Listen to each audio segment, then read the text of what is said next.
আপনাদের যাদের মন শক্ত, অনেকের চোখ দিয়ে পানি নামে না। আমার এক আত্মীয় আছে খুব আল্লাহওয়ালা, আমার জীবনে এত আল্লাহওয়ালা আমি দেখি নাই, কিন্তু ওনার চোখ দিয়ে পানি নামে না। বারবার এসে আমারে বলে যে মিজান কি করবো বলো, তুমি একটু মোনাজাত ধরো। আমার মনে আছে আমি ওনাকে নিয়ে মোনাজাত ধরতাম, তো ওনার কান্না আসে না চোখ দিয়ে। এত আল্লাহওয়ালা, খুব ভালো মানুষ, কিন্তু চোখ দিয়ে পানি নামে না। এটা অনেকের হয়, নানা কারণে হয়। আল্লাহর হাবিব সাল্লাল্লাহু আলাইহি ওয়াসাল্লাম বলেছেন, কারো যদি চোখ দিয়ে পানি না নামে বা হৃদয় নরম না হয়, তারা যেন এতিমের মাথায় হাত বুলিয়ে দেয়। এক সাহাবী এসে বললেন, ইয়া রাসূলুল্লাহ, আমার হৃদয়টা বড় শক্ত, হৃদয় নরম হয় না। রাসূল সাল্লাল্লাহু আলাইহি ওয়াসাল্লাম বললেন, তাই?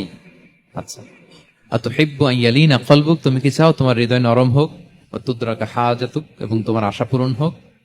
তিনি বললেন হ্যাঁ। তো রাসূল সাল্লাল্লাহু আলাইহি ওয়াসাল্লাম বললেন, ইরহামিল ইয়াতীম, এতিমের উপর রহম করো। ওয়ামসা আলা রাসি, এতিমের মাথায় হাত বুলিয়ে দাও। ওয়া আতইমহু মিন তুআমিক, তোমার খাবার এতিমকে খাওয়াও। তালিনু কলবুক, তোমার অন্তর নরম হবে। তুদরাকা হাজাতুক, তোমার ইচ্ছা পূরণ হবে। তাহলে হৃদয় যদি শক্ত থাকে, কার মাথায় হাত বুলাবেন? বুলাইছেন কখনো? হ্যাঁ, বুলিয়েছেন? খুঁজে খুঁজে হাত বুলাবেন। বাংলাদেশে তো অনেক অরফেনেজ আছে, অনাথ আশ্রম, ওখানে যাবেন। সুযোগ হলে একদিন যে একটু লাঞ্চ করলেন ওদের সাথে বসে, ডিনার করলেন, একসাথে খেলেন, ওদের মাথায় হাত বুলিয়ে দিলেন, সাধ্যমতো কিছু উপহার হাতে তুলে দিলেন, আপনার ইচ্ছা পূরণ হবে আর আপনার হৃদয় নরম হবে ইনশাআল্লাহ।